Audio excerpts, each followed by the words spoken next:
For more than 6 weeks now, Democrats have refused to fund our Department of Homeland Security despite the pain and suffering it is causing millions of Americans, not just those who are in the government and in parts of DHS, including the Coast Guard, by the way, but all of us who want to travel, anybody who wants to move around the country. Their first job is to protect us. That's the first job of the government, and they are among the tip of the spear. Military, of course, too.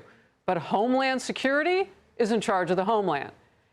And by the way, the Border Patrol and ICE, all funded. Big, beautiful bill took care of that.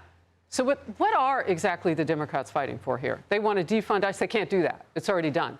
Some relief, though, for TSA officers comes in the form of the President of the United States, who is not on vacation right now, unlike the Senate. They are finally getting paid after the president's order, executive order, kicks in today. Border Czar Tom Homan says this won't change things at airports for now. TSA agents have left the job because they got, whether it's driving Ubers or finding other jobs so they can feed their families and pay their rent. So I'm hoping with this change that President Trump put in place with Secretary Mark Wayne Mullen, that more will come back to work. Until then, ICER will remain in airports to take those jobs to secure the airport and check identification and check exit lanes. Meanwhile, back to the Democrats continuing to block funding for DHS. Now the U.S. Senate is out on vacation. As I said, in just the last hour, it failed to pass the funding bill in a scaled-back pro forma session. So now they just go home for a long time. Republicans say Democrats' demands to restrict immigration custom enforcement agents has backfired, and Democrats getting some heat now, even from the liberal legacy media.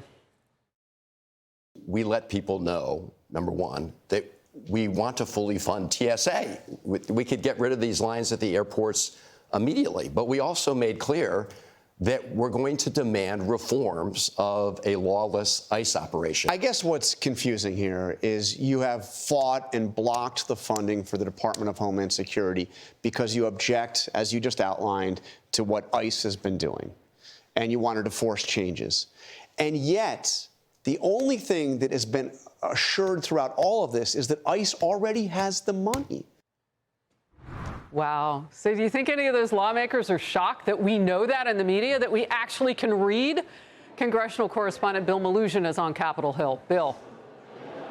Harris, good morning to you. You just mentioned it. This pro forma session we had in the Senate this morning was really, really quick. I mean, they gavelled in, and then seconds later, they gavelled out and adjourned until Thursday. Republicans did not introduce that House-passed DHS funding bill. They would have had to do it via unanimous consent, which essentially means that one single senator could kill it.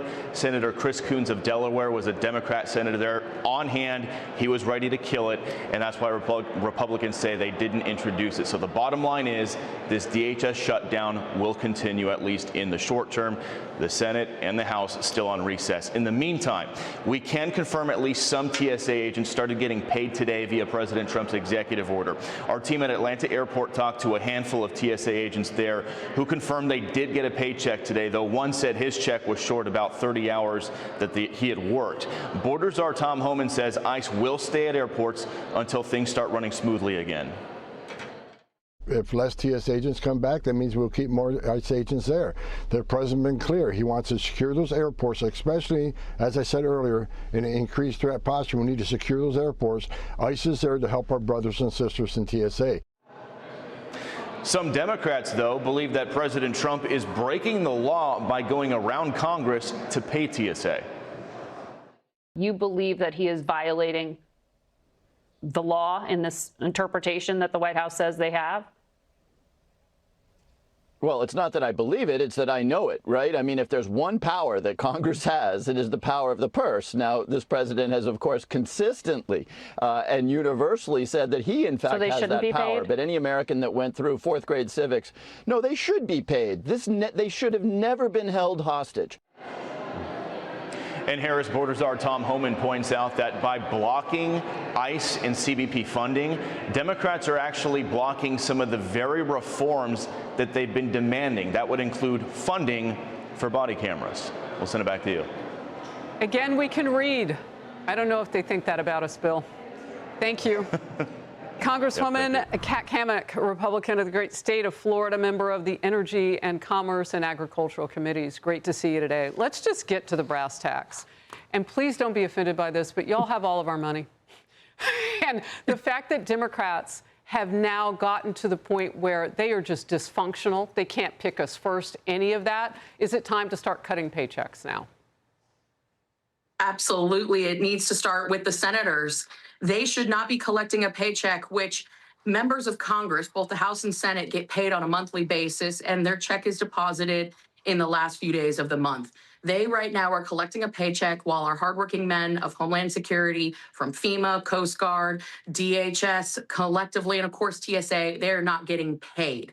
Now, to your point, Harris, yes, we do have a literacy crisis in this country, but for Pete's sakes, I wish that the Democrats in the Senate would stop treating us all like we are morons.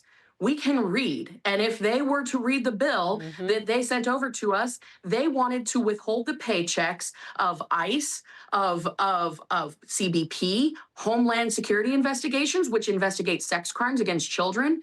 These folks are out to play politics with people's lives, and it's disgusting. They should not be getting paid. Certainly not while there are other people who are sleeping in their cars and missing paychecks and really scrambling for everything that they can do to survive. Well, look, we can't blame them. I mean, very few people could live this long without a full paycheck, let alone no paycheck at all. We can't blame them for wanting to do that. And by the way, it's the Coast Guard. It's more people in DHS that they are turning their backs on. The Democrats have way too much delusional free time, and now they're taking a vacation. Absolutely. You can see I am here at Jack's Airport behind me. You see the planes. I have spoken with folks here, and I have heard stories, things like my mother is now having to live with us and she needs real care. We had to pull her out of assisted living because we couldn't afford it. People have been sleeping in their car.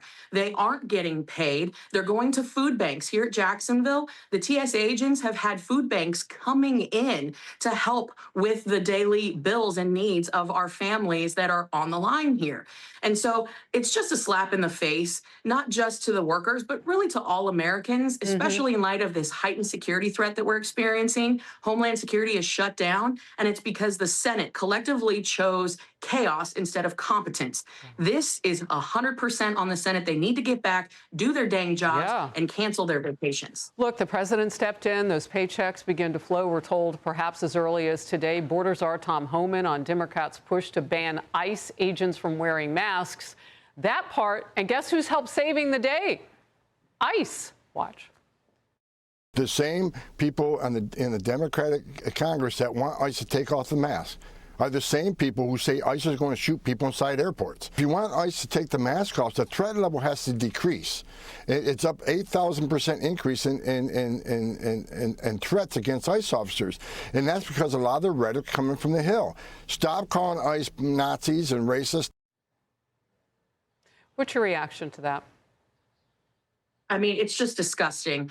You can't imagine the fear that an ICE agent has, not just for himself and his team, but his family. Because the reason that these folks, these radical progressive extremists, want them to take the masks off is so that they can identify them and target them. That is the only reason why they're making this demand. Now, we all saw that ICE in an airport here just a few days ago saved the life of a 1-year-old little boy who was choking. That is what they sign up for, to save lives, to protect, to serve. And they're doing that in communities across this country. And again, the radical progressives, they don't want them. They want chaos. They want sanctuary cities.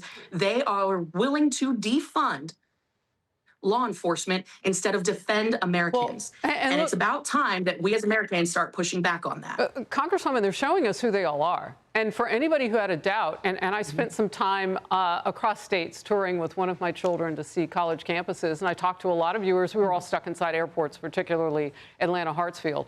And they were talking about how they don't feel seen as voters, many of them Democrat voters. So that was interesting.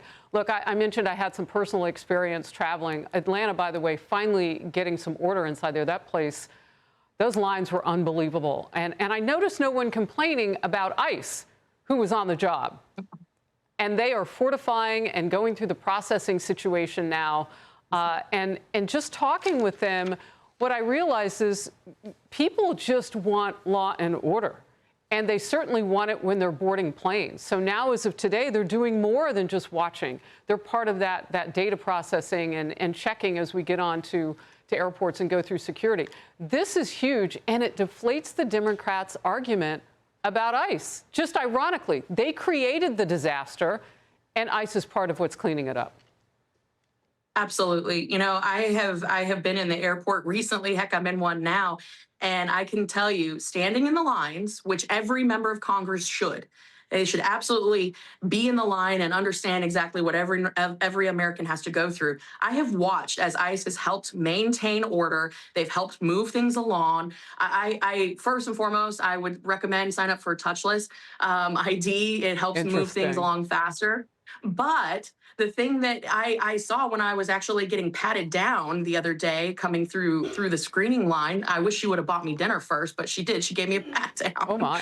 I asked her, I said, how are you doing? And she said, you know, it's frustrating, but we're all in this together. We understand that this has nothing to do with us. This is all about politics. And that's what everyday Americans, even those middle-of-the-road Democrats, like you said, Harris, that's what they're sick and tired of. Well, look, voters are certainly letting them know. I mean, one woman told me she's just been calling her local. She said, I didn't even really know that I could do that to get through to anybody on the line. And I said, well, they have to take your calls. They're worried about you now and your vote. They do. And when you call, no, exactly. And this is my pro tip to everyone who should be calling. And please call your representative, call your 2 senators. When you call and express your opinion, make sure you request a response because they have to respond to you. If you don't say, I want a response, they can just log it as an opinion and ignore you. So make sure you say, I want a response, because then they actually have to call you back or email you back. Kat Cammack with a pro tip on a Monday. Congresswoman, thank you very much. Hey, everyone. I'm Emily Campagno. Catch me and my co-hosts Harris Faulkner and Kayleigh McEnany on Outnumbered every weekday at 12 p.m. Eastern, or set your DVR. Also, don't forget to subscribe to the Fox News YouTube page for daily highlights.